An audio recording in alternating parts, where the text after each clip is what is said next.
Assalamualaikum warahmatullahi wabarakatuh teman-teman semuanya.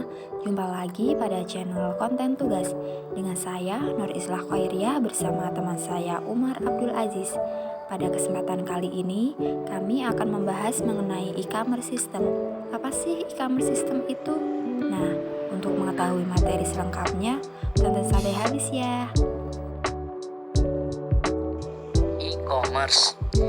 Istilah e-commerce berasal dari bahasa Inggris, yaitu penggabungan antara dua buah kata e dan commerce. Kata e atau elektronik adalah ilmu elektronik, yaitu muatan listrik.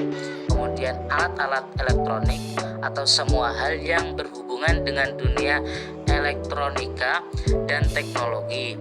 Sedangkan c yaitu commerce adalah perdagangan dan perniagaan, sehingga e-commerce adalah transaksi perdagangan melalui media elektronik yang terhubung dengan internet.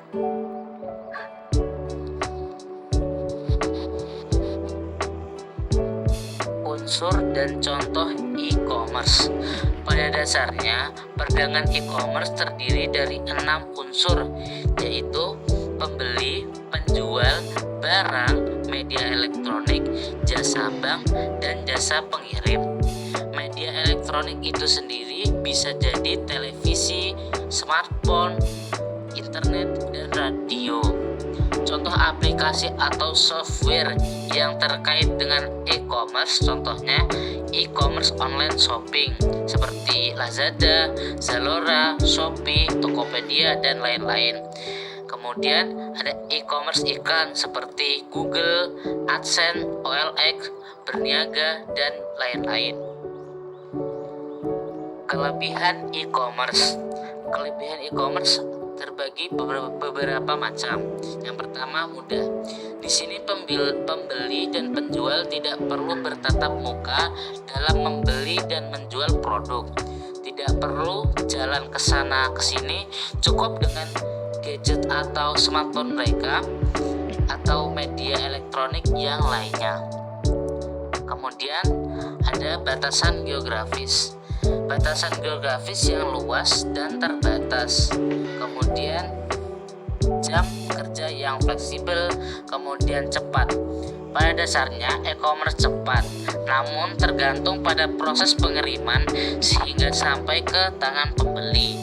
Kemudian modal. Bagi pedagang yang kurang modal, bisa membuat kerjasama antar pedagang lainnya, yaitu melalui PO, sehingga modal yang diperlukan kecil bahkan tanpa modal sama sekali. Kemudian kekurangan e-commerce. Yang pertama, penipuan antar produsen dan customer atau consumer. Biasanya penipuan yang terjadi di tingkat ini terjadi akibat komunikasi yang dilakukan tidak langsung real. Bisa jadi produsen ditipu dengan metode pembayaran di tempat, tapi alamat pembeli palsu, dan juga pembeli ditipu dengan uang telah dikirim, namun produk tidak kunjung tiba. Kemudian penipuan produk. Penipuan di sini diakibatkan oleh sebab tidak melihat secara langsung produk. Penipuan gambar produk atau deskripsi produk produsen yang kurang terperinci. Kemudian keterbatasan hukum. Di Indonesia, undang-undang tentang penipuan transaksi online masih sangat memprihatinkan. Walaupun Indonesia mempunyai UU ITE, pelanggaran tindakan penipuan media elektronik, khususnya media elektronik online, masih tetap merajalela. Slide selanjutnya mengenai jenis e-commerce. Yang pertama ada B2B atau business to business. Jenis e-commerce ini adalah transaksi kerjasama atau jual beli antara pebisnis dan pebisnis. Tidak ada sangkut paut antara pembeli. Contohnya adalah sebuah perusahaan menawarkan jasa pembuatan perlengkapan komputer bagi perusahaan lain. Kemudian ada B2C, business to consumer. Bersangkutan antara pembisnis dengan pembeli, biasanya bersangkutan dengan penawaran produk. Pada umumnya, proses tersebut selalu dijumpai saat Anda melakukan proses transaksi pada toko online. Kemudian ada C2C, konsumen ke konsumen, berkaitan dengan transaksi jual beli antar pembeli dengan pembeli. Biasanya konsumen akan menjual barangnya yang telah dibeli dari busines untuk dijual kembali kepada konsumen. Selanjutnya ada C2B atau konsumen to busines, kebalikan dari B2C, namun yang membedakan adalah di sini pembeli atau customer sebagai penyedia produk, sedangkan pebisnis sebagai pembeli atau customers.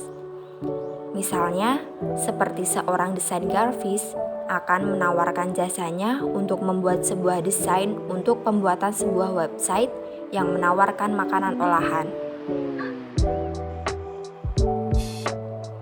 Metode pembayaran dalam e-commerce.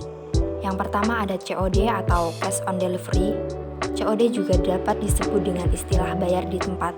Hal tersebut terbilang cukup mudah dilakukan karena pembeli akan membayarkan uang kepada produsen melalui pihak ketiga atau disebut dengan distributor. Kemudian pembayaran melalui media elektronik. Dompet digital saat ini sangat populer di masyarakat Indonesia dan di berbagai penjuru dunia. Contohnya yang sedang populer saat ini adalah GoPay, OVO, Dana, dan lain sebagainya. Yang ketiga adalah pembayaran melalui rekening. Pembayaran dengan metode ini sangat sering dijumpai dan dilakukan oleh sebagian orang yang memiliki ATM di sebuah bank konvensional maupun non-konvensional. Selanjutnya adalah proses e-commerce. Pertama adalah melihat produk atau jasa-jasa yang diiklankan oleh perusahaan terkait melalui websitenya atau yang lain, atau biasa disebut dengan online ads. Kemudian mencari data atau informasi tertentu yang dibutuhkan sehubungan dengan proses transaksi bisnis atau dagang yang akan dilakukan. Jika tertarik dengan produk atau jasa yang ditawarkan, konsumen dapat melakukan transaksi perdagangan dengan dua cara. Cara pertama adalah secara konvensional atau standard orders seperti yang selama ini dilakukan, baik melalui telepon, fax, atau langsung datang ke tempat penjualan produk atau jasa terkait. Cara kedua adalah melakukan pemesanan secara elektronik atau online orders, yaitu dengan menggunakan perangkat komputer yang dapat ditemukan di mana saja, bisa di rumah, sekolah, tempat kerja, warnet, dan sebagainya. Berdasarkan pesanan tersebut, penjual produk atau jasa akan mendistribusikan barangnya kepada konsumen melalui dua jalur. Perusahaan akan mengirimkannya melalui kurir ke tempat pemesanan berada. Selanjutnya, melalui internet dapat dilakukan pula aktivitas pasca pembelian, yaitu pelayanan purna jual atau electronic customer support. Proses ini dapat dilakukan melalui jalur konvensional seperti telepon ataupun jalur internet seperti email, chatting, dan lain-lain. Diharapkan dari interaksi tersebut, konsumen dapat datang kembali dan melakukan pembelian produk atau jasa di kemudian hari atau biasa disebut dengan follow-on sales. Sekian pemaparan materi dari kami, semoga bermanfaat untuk kalian semua. Terima kasih telah menonton video ini. Jangan lupa like, share, dan subscribe. Wassalamualaikum warahmatullahi wabarakatuh.